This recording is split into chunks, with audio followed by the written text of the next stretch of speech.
the dog doing? Buenas tardes o buenos días. Nosotros somos el subgrupo 5 conformado por Denzel Tarazona, Carlos Romero y Juan David Varela.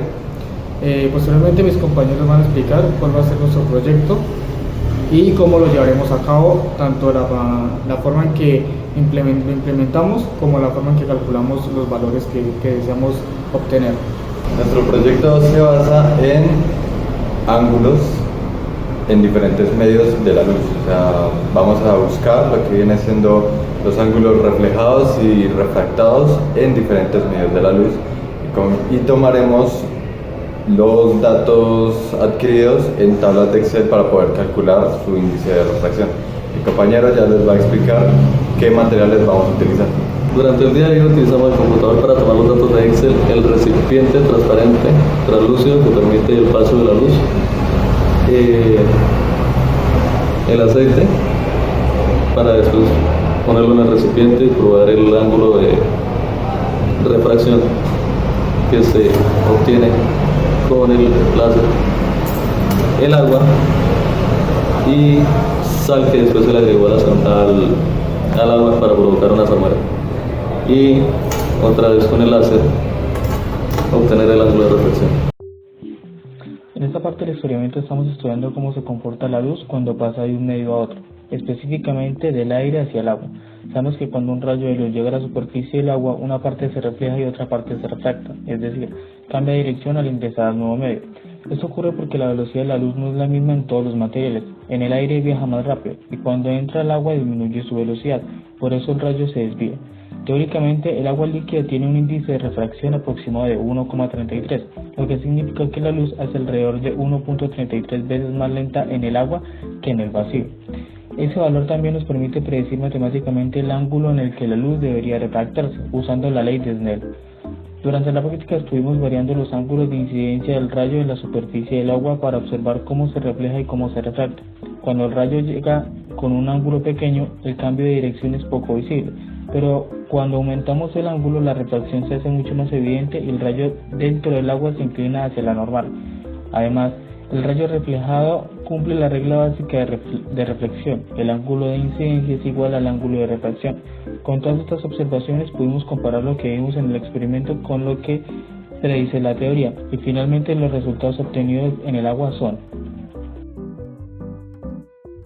En mi parte del experimento trabajamos con salmuera, que es básicamente una solución de agua con sal. Nuestro objetivo fue analizar cómo cambia el camino de la luz cuando pasa del aire hacia este medio. Al igual que en el agua pura, cuando el rayo láser llega a la superficie de la salmuera, una fracción se refleja hacia afuera y otra atraviesa el líquido desviándose de su trayectoria original. La razón principal de este desvío es que la luz no viaja a la misma velocidad en todos los materiales. En la salmuera la velocidad disminuye aún más que en el agua normal, debido a la cantidad de sal disuelta. Por eso su índice de refracción es un poco mayor, aunque depende de la concentración. Teóricamente el índice de refracción de la salmuera suele estar por encima de 1,33, porque la densidad y composición del medio hacen que el rayo se doble con mayor intensidad. Durante la actividad estuvimos ajustando varios ángulos de incidencia para observar cómo cambiaba la refracción. A medida que aumentábamos el ángulo se notaba más claramente cómo el rayo se inclinaba hacia la normal dentro de la salmuera. También comprobamos que el rayo reflejado sigue la misma regla que siempre. El ángulo de incidencia es igual al de reflexión. Después de registrar las mediciones y compararlas con lo que la teoría indica, pudimos analizar si el comportamiento coincidía con lo esperado para una solución salina. Finalmente, los resultados que obtuvimos en la salmuera son: Ahora, para mi parte del trabajo, estuvimos analizando qué ocurre cuando la luz pasa del aire al aceite. Al igual que en los otros medios, cuando el rayo láser llega a la superficie del aceite, una parte rebota y la otra parte ingresa al líquido cambiando de dirección. Esto sucede porque el aceite tiene un índice de refracción distinto al del agua y al del aire. La luz viaja más lento dentro del aceite debido a la composición y la densidad del líquido. Normalmente, el índice de refracción del aceite es mayor a 1,33, así que el desvío del rayo dentro del aceite tiende a ser más pronunciado que el del agua. Esta diferencia permite observar claramente cómo el rayo se curva hacia la normal al entrar. Durante la práctica variamos los ángulos de la entrada del rayo para ver cómo cambiaba la dirección y la refracción. Algo que se mantuvo igual es la ley de reflexión. El ángulo con el que entraba el rayo es el mismo ángulo con el que se refleja. Sin embargo, dentro del aceite la trayectoria refractada se notaba más desviada para ciertos ángulos al compararla con el del agua. Después de medir y comparar los valores teóricos, podemos comprobar qué tan cercano estaba el comportamiento real con lo esperado para este tipo de líquidos. Finalmente, los resultados obtenidos en el aceite son... Ahora bien, para esta parte del laboratorio nosotros lo que queremos es comparar los datos de práctica con los datos teóricos, pues aplicados a los tres medios que fueron agua, salmuera y aceite. Para obtener los datos teóricos nosotros utilizamos la ley de Snell, que dice que bueno, su fórmula es N1 seno de teta 1 es igual a N2 por seno de teta 2, donde N1 es el índice del aire y N2 el del medio.